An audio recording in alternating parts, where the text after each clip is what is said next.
Bien, muy buenos días a todos nuevamente. Bienvenidos a la Iglesia Efesios 4:23 aquí en Pavas. Y en este domingo 29 de septiembre del 2013 estamos celebrando un tiempo, bueno, todos los tiempos en Dios son especiales, pero este tiene un significado, llamémoslo diferente y adicional por el hecho de que vamos a estar separados de esta linda congregación por un par de meses, y pues anhelando que esta mañana sea un tiempo de edificación para todos y cada uno de ustedes. Segunda de Pedro, por favor, capítulo 1, vamos a leer a partir del versículo 3. Leo para ustedes, y si me pueden seguir ahí poquito a poquito al mismo ritmo para no perdernos sería mejor. Como todas las cosas que pertenecen a la vida y a la piedad nos han sido dadas por su divino poder, mediante el conocimiento de aquel que nos llamó por su gloria y excelencia. Como dice el Señor que sabemos que tenemos las cosas que pertenecen a la vida y a la piedad, que nos han sido dadas por su poder, por el conocimiento, por medio de las cuales nos ha dado preciosas y grandísimas promesas, para que por ellas llegaseis a ser participantes de la naturaleza divina, habiendo huido de la corrupción que hay en el mundo a causa de la concupiscencia.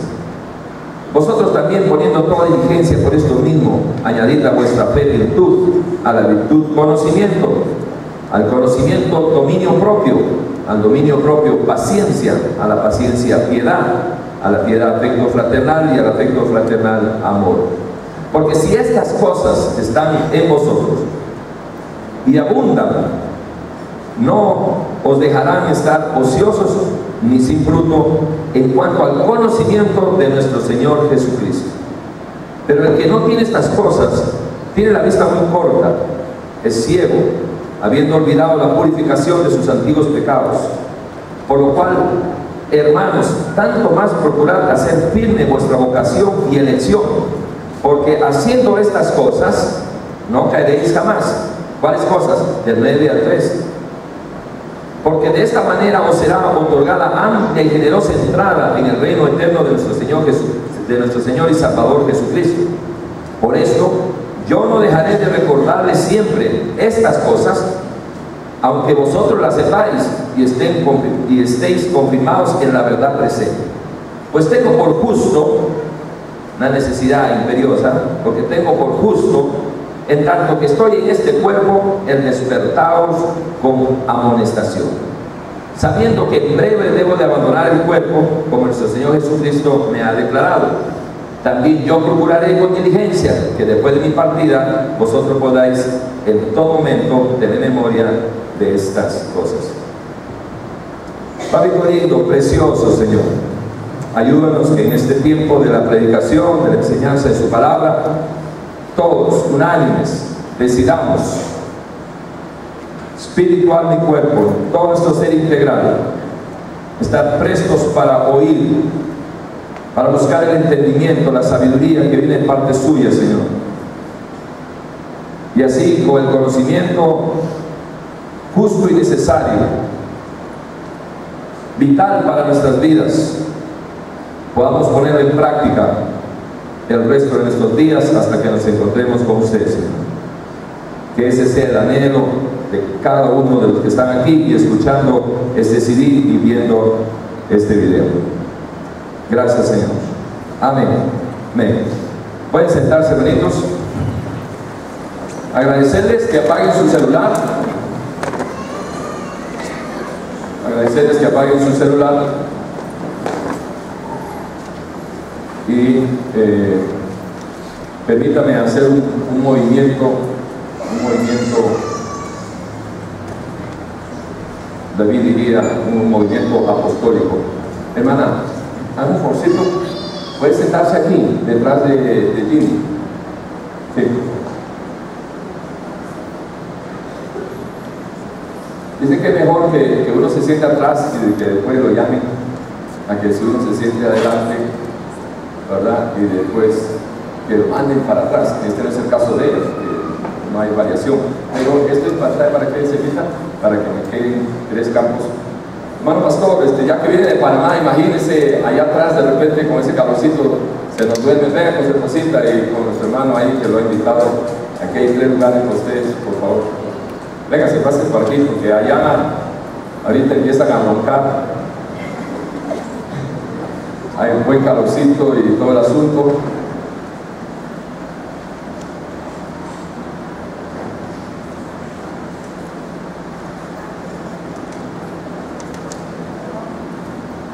¿Cómo está Carlitos, representante de Santana? ¿Todo bien?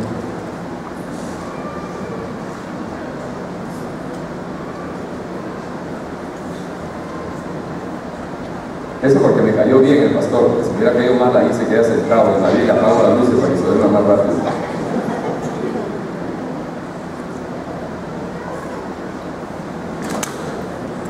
Ahora sí. ¿Estamos, hermanos? ¿Sí? ¿Celulares apagados? Bien.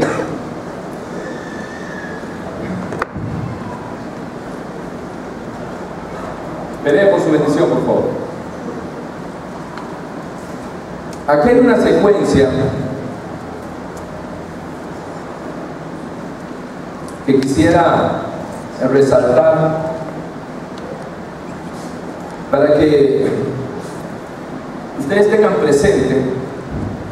presente de que las cosas en el Señor no es como cuando uno mete en un microondas una taza de agua fría para hacerse un té y en 3 minutos usted tiene agua caliente. Y el agua fría trasciende a hacer agua caliente, un líquido caliente, así, en 3 minutos. El ser cristiano es todo un proceso para ir creciendo en la identidad de Cristo. El recibir al Señor, el recibir a Dios, es un evento que de inmediato da su fruto. Dios se demora tanto en perdonarlo a usted como usted se demore en pedirle perdón a Dios. Y usted se demora tanto en pasar de ser una simple criatura a ser un hijo de Dios, una hija de Dios, en el tiempo que usted se demore en pedírselo al Señor. Tan genuino sea su arrepentimiento, así de genuino también será su nuevo nacimiento. Pero una cosa es ser un hijo de Dios y otra cosa, en el buen sentido de la palabra, es que usted sea un cristiano. Un cristiano en el sentido de, apelando al principio de Proverbios 23:7, que dice que cuál es el pensamiento del hombre en su mente, tal es él. Entonces, para yo ser cristiano, tengo que ahí estaría mi identidad, porque cuando usted acepta al Señor, lo que recibe es la naturaleza del Señor. Él nos hace partícipes de su naturaleza por su espíritu que viene.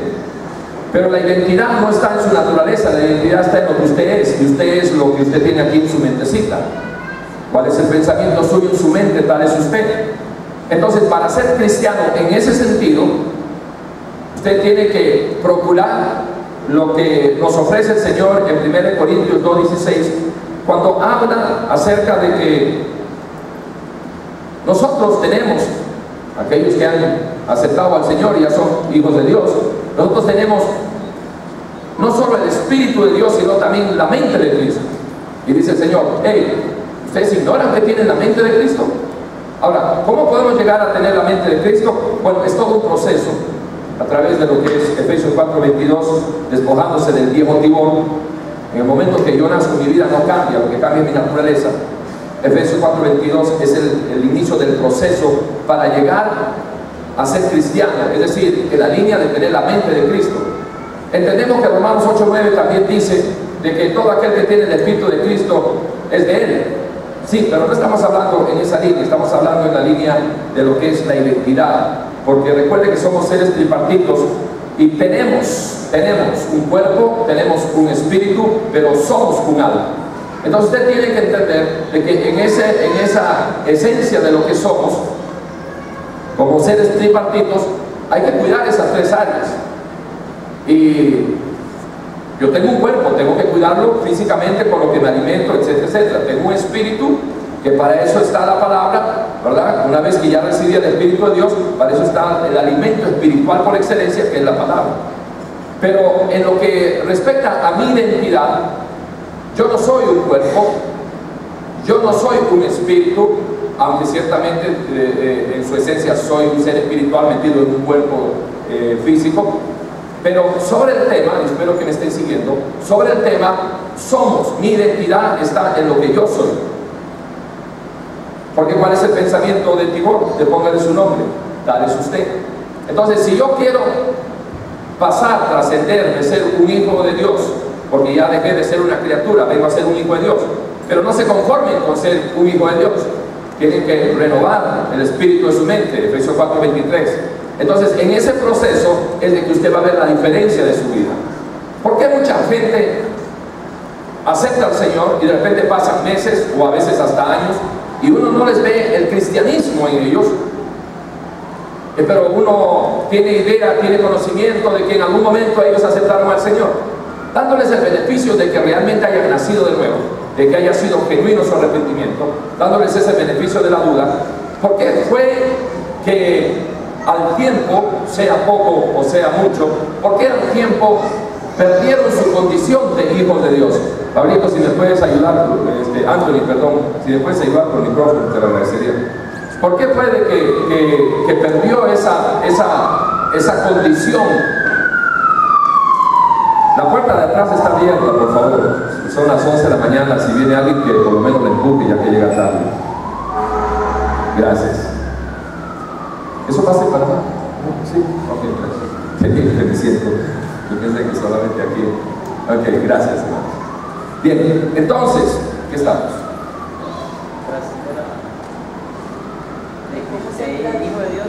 Ok, si ya pasamos de ser criaturas a hijos de Dios, entonces no nos quedemos solamente en ser hijos de Dios, sino que tratemos de trascender a ser cristianos, en el sentido de tener la identidad de Cristo, el pensar como Él.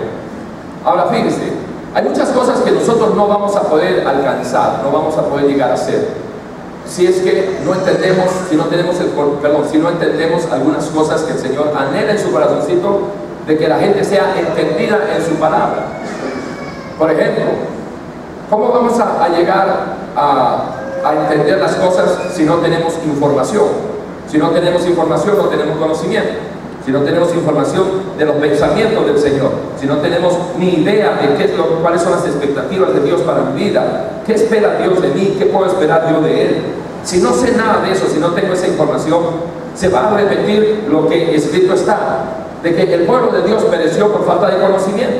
Ahora, si nosotros tenemos conocimiento que el pueblo de Dios en la antigüedad pereció por falta de conocimiento, ¿por qué el pueblo de Dios de ahora no busca ese conocimiento que sabemos que falta?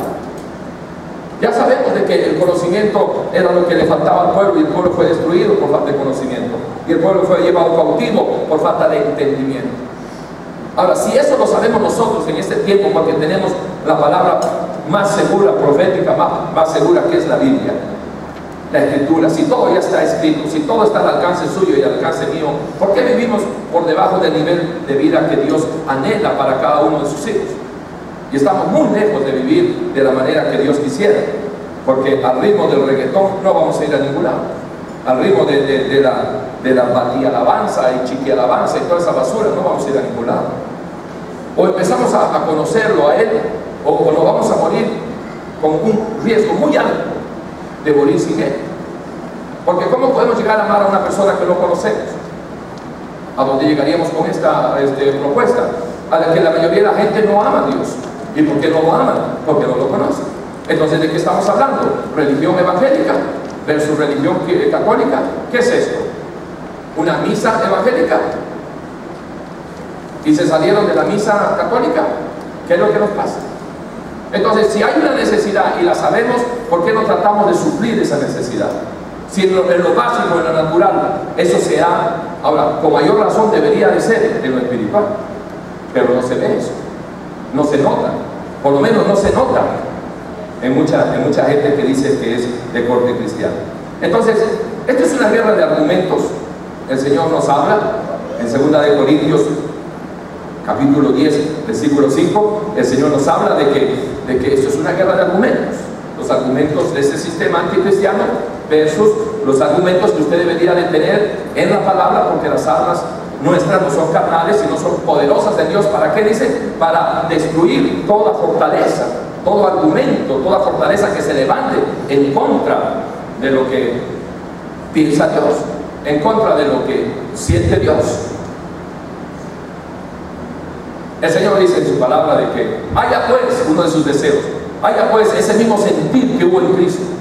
¿Cómo vamos a tener ese mismo sentir que hubo en Cristo si no pensamos igual que Él? Si usted piensa igual que Él, usted será candidato o candidata a sentir como Él. Pero si no piensa como Él, ¿cómo va a sentir como Él? Usted piensa de una manera, siente de esa manera. Piensa bien de una persona, siente bien de esa persona. Piensa mal de esa persona, siente mal de esa persona. Ves las cosas, piensas, sientes de la manera que piensas. Si no lo vemos como el Señor, es porque no tenemos los pensamientos del Señor. Si tuviéramos los pensamientos del Señor, veríamos las cosas como el Señor las ve. ¿Está bien? ¿Sí? Okay. Si usted no puede ver las cosas si usted no puede sentir como siente el Señor, es porque estamos viendo las cosas diferentes. Recuerde que el ojo no sabe lo que ve, el ojo enfoca. La información que usted tiene en su mente le dice lo que usted está viendo. Estas son cosas, son informaciones básicas, fundamentales para su vida. No espere ningún cambio de vida. Si usted sigue pensando como antes, tarde o temprano vivirá como antes. Entonces, ¿qué es lo que anhela el Señor? De que ya, olvidando ciertamente la vieja vida, el estilo de vida de antes, cambiemos. Que no sigamos pensando y actuando el que robe, que ya no robe. ¿Cómo usted va a venir aquí a las cosas del Señor y va a seguir pensando igual que antes? Va a seguir mintiendo igual que antes. Dios lo que anhelaría es de que, olvidando ciertamente lo que queda atrás, ya olvídese lo que hizo. No importa si usted ha sido un choricero, un ladrón, mentiroso, un adúltero, lo que haya sido, pero entienda que ya no puede seguir siendo eso. Ahora en el Señor usted tiene la posibilidad, así como la tuve yo y la aproveché un 28 de julio de 1991 a las 11:42 de la mañana, cuando le entregué mi vida al Señor. Bueno, igualito, usted también tiene la oportunidad. Cada uno de nosotros, aprovechenla. Entonces, aquí hay una secuencia, como todo es un proceso, aquí hay una secuencia, hay un proceso que quisiera resaltarle para que, sabiendo usted lo que tiene, pueda utilizarlo. Si usted no sabe lo que tiene, ¿cómo va a poder utilizarlo? Tiene sentido. Entonces, dice así este proceso que encontramos en lo que, cierre su Biblia, ¿verdad? Tome nota nada más, que no lea Biblia. En lo que encontramos en los pasajes de ahí, dice: vosotros también, poniendo toda diligencia por esto mismo, o sea, por todo lo anterior, sabiendo que somos partícipes de la naturaleza divina, poniendo toda diligencia por esto mismo, añadid a vuestra fe virtud. Ya no lea Biblia, por favor, escuche para acá. Añadid a vuestra fe virtud, a la virtud conocimiento, al conocimiento dominio propio, y al dominio propio paciencia, a la paciencia piedad, y por ahí sigue. Pero yo me quiero concentrar en esta tarde, en esta mañana, en tres cosas que van, todo está unido, pero obviamente no alcanza el tiempo para todo. Pero quiero centrarme en tres cosas que si hoy usted de verdad pelea por ellas y para abrazarlas, tratar de entenderlas, de seguro que no es de que se va a vacunar contra las adversidades, porque escrito está, no es nada nuevo, de que es a través de muchas tribulaciones que uno va a entrar en el reino de Dios. No vamos a entrar ahí bailando pasito tuntún ni nada de esas cosas. No vamos a entrar, la iglesia de Dios no va a entrar así al reino de Dios. Venga el rato, usted debe estar preparado para irse con el Señor. Se demora el rapto, usted tiene que estar preparada para irse, Señor, cuando ocurra. Ahora, que si nosotros vamos a pasar el rapto o no vamos a pasar el rapto, a mí en lo personal, créame que esa verdad, escuche bien lo que digo, esa verdad no me desvela. Y trato de sembrarle a la gente en todo el tiempo que hemos estado compartiendo, de que entiendan que hay algo muy importante que hacer con las verdades de Dios. Hace poco compartíamos en que, así como el tren tiene dos rieles por donde circula, dos de los rieles importantes para nuestras vidas, fundamentos básicos, una recomendación debería de ser que cada uno tenga el anhelo para que el tren de su vida hacia la eternidad circule en el anhelo de conocer la verdad absoluta.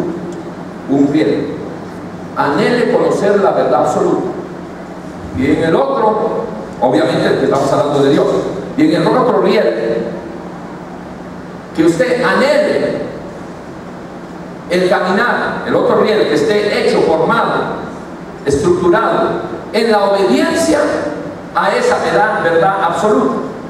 Porque de nada le va a servir anhelar conocer la verdad si usted no tiene el anhelo de cumplir, de caminar en obediencia sobre esa verdad. Hay mucha gente que conoce mucho, pero son bibliotecas en patas, teólogos que no son ni cristianos. La mayoría de los teólogos que conozco no son ni cristianos, hablan de un Dios que no conocen, porque se han dedicado a estudiar el punto y el coma, y por qué estuvo el coma y por qué no se lo comió el punto al coma y todo el asunto. Y no son ni cristianos, no tienen amor, no tienen piedad, nunca se debe predicar en un bus, nunca se debe predicar ni hablar con las prostitutas, no se debe hablar con los drogadictos. ¿Por qué? Porque ellos dan conferencias. Y como son conferencistas, pues déjame decirle que yo prefiero que se llamen conferencistas y que no se llamen cristianos. Porque Dios espera del cristiano todo. Dios no espera nada de un conferencista que no sea cristiano. Dios espera de usted. Si usted dice que usted es de Cristo, Dios espera todo de usted. Pero si usted no es de Cristo, Dios no espera nada de usted. Entonces ubíquese donde está. Entonces, qué lindo sería de que hoy estas tres cosas, el conocimiento, que dice que el conocimiento hay que agregarle el dominio propio, y al dominio propio la paciencia. Bien, siempre les hemos recomendado de que traten de definir las cosas antes de predicar, antes de entrar siquiera en algún tema o discusión o argumentar con alguien más. Defina usted primero el tema que están, el tópico o el tema que vayan a desarrollar. Por ejemplo, si vamos a hablar de, por ejemplo, de la fe, vamos a sembrar un poquitito ya que tenemos un par de minutos. Vamos a definir qué es la fe, porque si hablamos de la fe, nos peleamos por la fe y discutimos de la fe y no definimos qué es la fe, de repente estamos en la misma fe y estamos peleando, agarrados de los pelos. O de repente usted me está hablando de una fe que no es la misma fe que yo estoy hablando. Entonces sería bueno el poder ubicarlo para que se pueda de esa misma manera desarrollar y llegar a alguna conclusión, para que no sea una conversación como los testigos de Jehová, que nunca se llega a nada.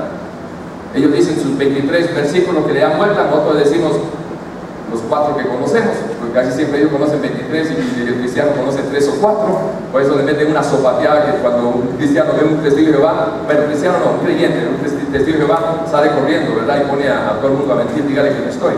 Pero eso es una vergüenza, pero ese no es el tema hoy. Pero el asunto es, definamos, la fe. ¿Qué es la fe?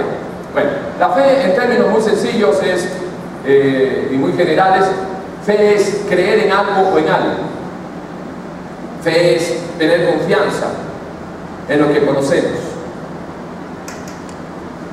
en términos generales.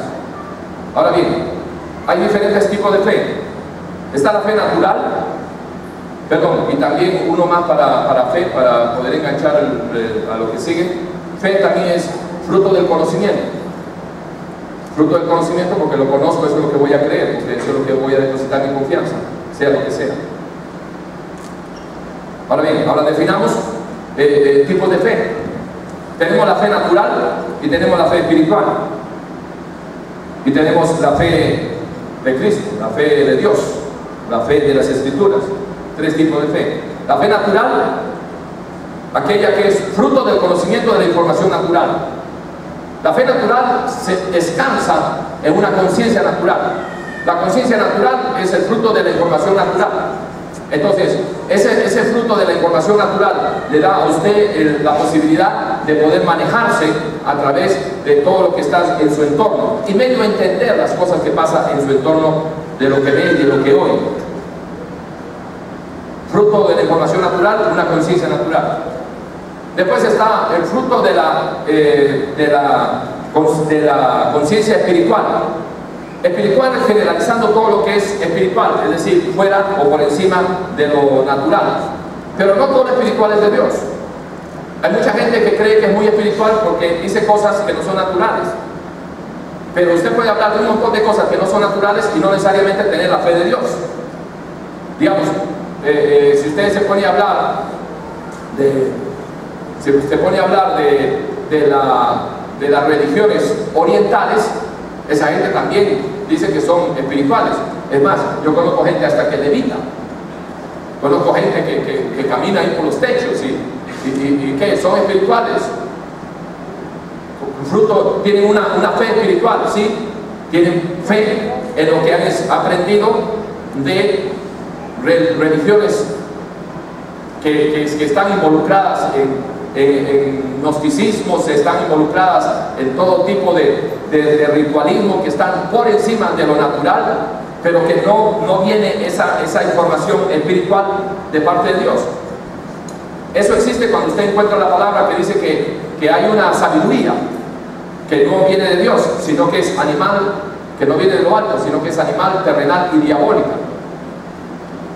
La diabólica no es una información que usted agarra de lo natural, es una información que usted agarra a través de sus relaciones o de su intimidad, inclusive, que feo, de que puedan tener personas con demonios o con ídolos, etcétera, etcétera. Tanto así que el Señor dice de que cuando uno adora a un ídolo, no lo está adorando o presenta sacrificios a un ídolo, no lo está presentando a Dios, sino a los demonios que están detrás de esos ídolos. Entonces, la gente que está metida en idolatría tiene una confianza en sus ídolos. ¿Por qué? Porque es una información espiritual que no tiene nada que ver con Dios, pero esa es su fe. Por eso es que tienen fe en ídolos. Eso usted tiene que entenderlo para que pueda saber cómo manejar las cosas cuando hable con un idólatra. El idolatra sus ídolos porque creen que San Juan, San Pedro o el que sea, la Virgencita de los Ángeles, o allá en Panamá el patrón o la patrona de Panamá, lo que sea, tienen su confianza en base a la información que maneja, y como eso es lo que creen, confían en que la información que manejan de que ese santo o esa piedra o ese ídolo les va a ayudar en sus problemas. Otros ya tienen confianza en ocultismo, etcétera, etcétera. Pero todo eso es espiritual y tiene una conciencia espiritual. Pero hay otra fe, que es la fe que hay en Dios, que dice el Señor que la fe del Señor no es de todos. ¿Y cómo es que la fe del Señor no es de todos? Es que la fe que produce la fe, el conocimiento de la palabra, no es para todos. ¿Por qué? Porque no todos la quieren. No se distraigan, por favor. Esfuércese. Esfuércese. Entonces, tiene que esforzarse. Si no se esfuerza, estamos listos para la fe. Ok. Entonces, hay una fe que viene, que es de parte del Señor. Esa fe va a ser el fruto del conocimiento que usted tenga. ¿De qué? De la palabra. El fruto que le da la palabra, la mente de Dios. Usted tiene la fe de Cristo cuando usted tiene los pensamientos de Cristo. Si usted no tiene los pensamientos del Señor, su fe no es la de Cristo. Hay mucha gente que dice: yo tengo fe en Dios, pero yo no sé cuál Dios será. Pero si no es en base al conocimiento de los pensamientos del Señor, ¿cuál es el Cristo que conoces? ¿Cuál es el Dios en quien crees? Eso es importante que lo vaya manejando. Entonces, después de decir todo esto, resulta de que llegamos a que hay un conocimiento, que lo que Dios habla aquí ya no es el conocimiento natural y no es el conocimiento espiritual fuera de Dios, sino que es el conocimiento de Él, de Cristo. Ojo aquí viene esa asunto. Sí, gracias. Ok. Bien, entonces, aquí está el asunto. Vean, si usted agarra y le dice: oh, el dominio propio, ¿de dónde viene? Viene el Señor y nos dice: bueno, el dominio propio viene del conocimiento. Y si el dominio propio viene del conocimiento de la palabra, estamos hablando de Él y estamos enfocados en Él. Si el dominio propio viene en Él, y que al dominio propio hay que agregarle, o va a producir paciencia, Y entonces dice que el Señor, que haciendo todas estas cosas, no caeré jamás. Entonces, ¿qué le parece si nos centramos en lo que es el dominio propio? Por favor, agarre esto, agarre esto. La única forma que usted tiene, si se puede llamarlo así, o la primera herramienta que usted tiene, la primera tabla de salvavidas que usted tiene, para no hundirse en el océano de un doble ánimo, es de que usted tenga dominio propio. Si no tiene dominio propio, tarde o temprano su vida va a naufragar en medio de las olas del doble ánimo. Un día está arriba, otro día está abajo. Un día cree en Dios, otro día cree, quién sabe en qué. Un día cree que está tocando lo sublime y lo glorioso, y al día siguiente está en depresión. ¿Cómo va a ser posible ese ánimo? Todo.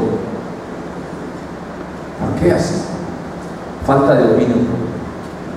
Esto de aprender y de entender el dominio propio es más importante que muchas de las cosas que en teología te enseñan, que lo que dice la palabra en griego, en arameo, y en el hebreo y hasta lo que quiera decir. ¿De qué le vale a usted saber todo si no tiene dominio propio? ¿De qué le vale a conocer y tener mucha información si no tiene dominio propio?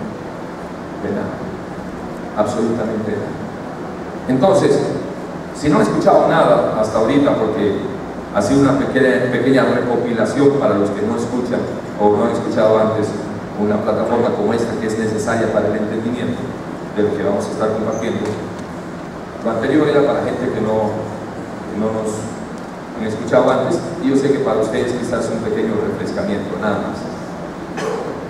Entonces, vamos a entrar a definir lo que es el dominio propio, y para que vea usted todos sus alcances. Primero, la palabra, el concepto dominio. El dominio tiene que ver con autoridad, tiene que ver con señorío. El dominio tiene que ver con el control que usted tiene sobre algo o sobre alguien. Dominio, control, poder, autoridad sobre algo o sobre alguien. Escuche bien, por favor. Ahora bien, la Biblia no está hablando de un dominio cualquiera, está hablando de ¿qué? Del dominio propio. Es decir, arrastrando el concepto de lo que es el dominio, autoridad, control, poder sobre algo o alguien. Entonces, si arrastro esos sinónimos, los jalo para aplicarlo en el dominio propio. Ya está hablando de algo que a mí me pertenece, es decir, el dominio suyo, lo que la Biblia habla, el dominio propio. ¿Qué sería el dominio propio entonces? La autoridad, el control, el señorío sobre mi vida, sobre mis sentimientos, sobre mis pensamientos, sobre lo que yo soy, sobre lo que yo puedo hacer. El dominio propio es el visado que usted tiene para que usted pueda ser lo que Dios quiere que usted sea, para que usted pueda hacer lo que Dios anhela que usted pueda hacer, para que usted no sea lo que Dios no quiere que usted sea, y para que usted no haga lo que Dios no quiere que usted haga. El dominio propio. Fíjese qué tremendo es esto del dominio propio, que si uno lo aplica en su vida, aunque nosotros somos seres tripartitos, espíritu, alma, y tenemos un espíritu, un alma, y somos un cuerpo, no somos, o no tenemos, perdón, los atributos que Dios habla acerca de lo que es la omnisciencia, porque no lo sabemos todo. La omnipotencia, no podemos hacerlo todo. Ni la omnipresencia, no podemos estar en dos lugares al mismo tiempo. Ojo aquí, vea la relación. ¿De qué estoy hablando? Estoy hablando de lo siguiente. Si usted es un hombre de verdad, una mujer de verdad, si usted es un hombre de verdad, una mujer de verdad, Usted está aquí y no está aquí. Usted no puede ser un hombre y una mujer de verdad y ser al mismo tiempo un hombre y una mujer de mentira. Que lo puede hacer esas cosas, claro. Por eso el Señor agarra y dice: qué lástima que no seas ni caliente ni frío, o sea, que estés en uno de los dos lados, que seas de verdad, hombre de Dios, mujer de Dios, o de verdad seas nada, pero que lo sepas. Porque es más importante que tú sepas que no eres nada, porque si no eres nada, algún día vas a querer ser algo. Pero si tú estás aquí en el medio, un día eres, cristiano, y que aquí cristiana, y que aquí que allá, y hablas de Dios, vienes a la congregación, y te casas en la iglesia, y tienes hijos cristianos, o piensas casarte en la iglesia con un cristianito, con una cristianita, cuando no eres. ¡Qué triste! ¿Por qué? Porque si vives así, en esta fantasía, que un día en lo sublime, y otro día, un día en la santidad, y otro día en el pecado, mire, su futuro es muy negro, terrible. Su futuro es de lo más oscuro y tenebroso que usted pueda esperar. Es mejor que usted sepa que usted no es nada, que usted en Cristo no es nada, pero no se engañe, Dios no puede ser burlado. Ahora, ojo, no solamente que uno diga que es algo cuando no lo sea, sino que también, así como lo dijo el Señor a Pedro, Simón, no, le dice a Pedro: tú eres Simón, hijo de Jonás. Tú eres, yo te conozco con nombre y apellido, tú serás. Y le dice lo que va a ser. No va a ser Simón, hijo de Pedro, sino tú serás Cefas, serás llamado Cefas. Le va a cambiar el nombre, le va a cambiar la naturaleza. Igual en eso, escúcheme, no podía ser Cefas siendo Simón. Tenía que dejar de ser Simón para ser Cefas. Tenía que dejar de ser Saulo de Tarso para ser el tremendo Pablo. Tienes que dejar de ser el Jacob para ser Israel.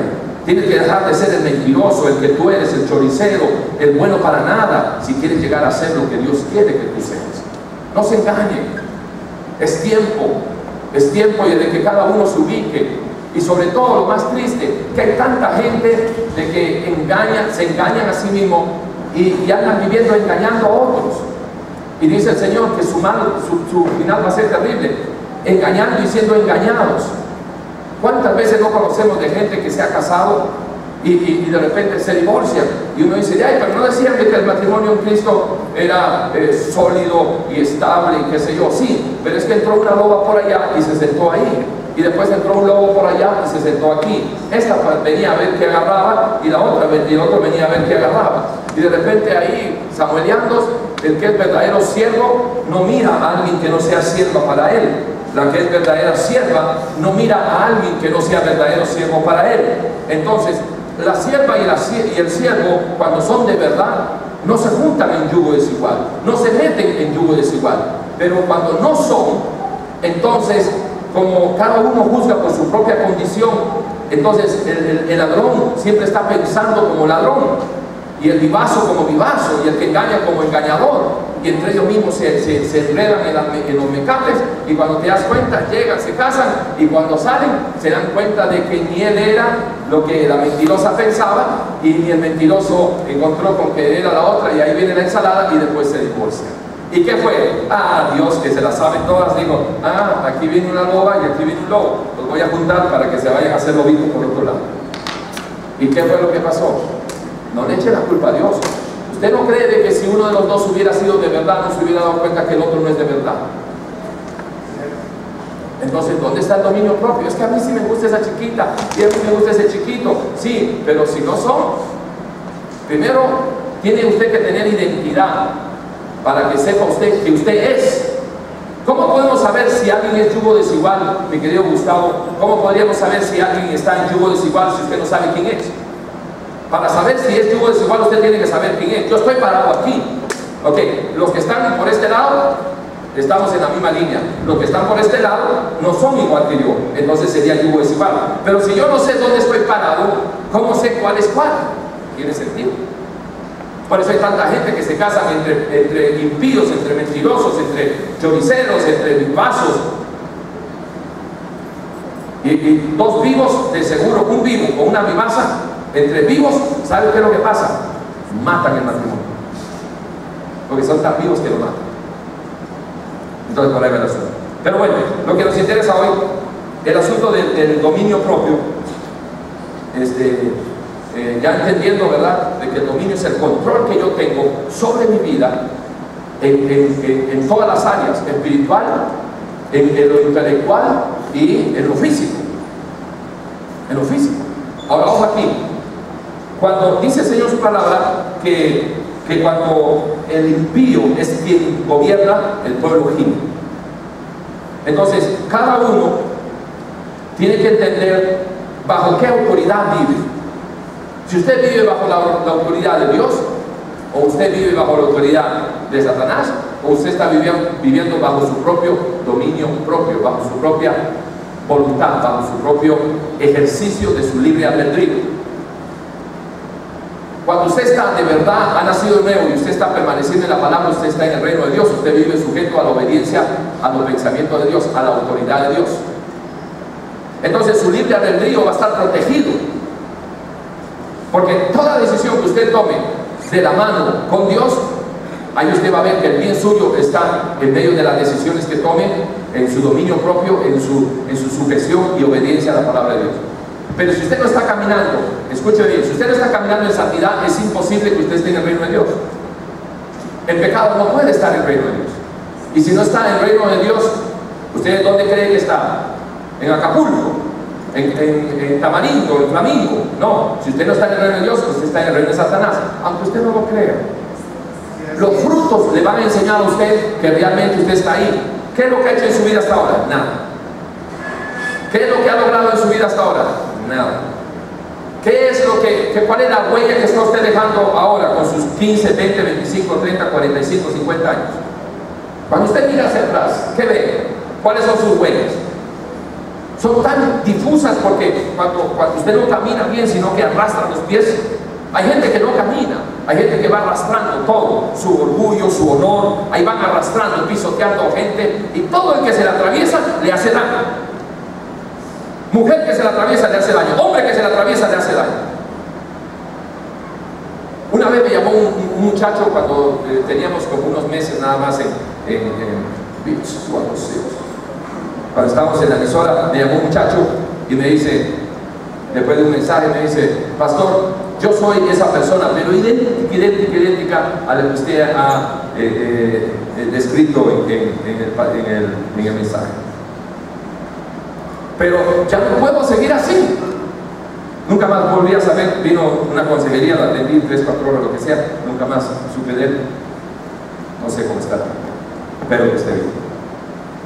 Pero el asunto es, me dice: mire, yo tengo 20 o 21 años y mi vida es un desastre. Estoy metido con la marihuana, pensé que la podía dominar y la marihuana me ha dominado a mí. Pasé a la cocaína, soy mujeriego. Entonces, en estos 21 años, ya miren lo que llevo en el hombro. La muerte de mi mejor amigo. En una fiesta que íbamos, lo llamo a su casa y le digo: mae, véngase que vamos a ir a un party, que no sé qué, por aquí por allá. Y entonces lo saqué de la casa al amigo, tuvimos un accidente y se murió el amigo, que ni tomaba, ni fumaba, ni nada. Era un muchacho sanito y se murió por andar con nosotros. Se estrellaron y el único que se murió fue el muchacho que estaba ahí, que lo sacaron de su casa. Ya va 1. 2, empiezo a salir con una mujer casada.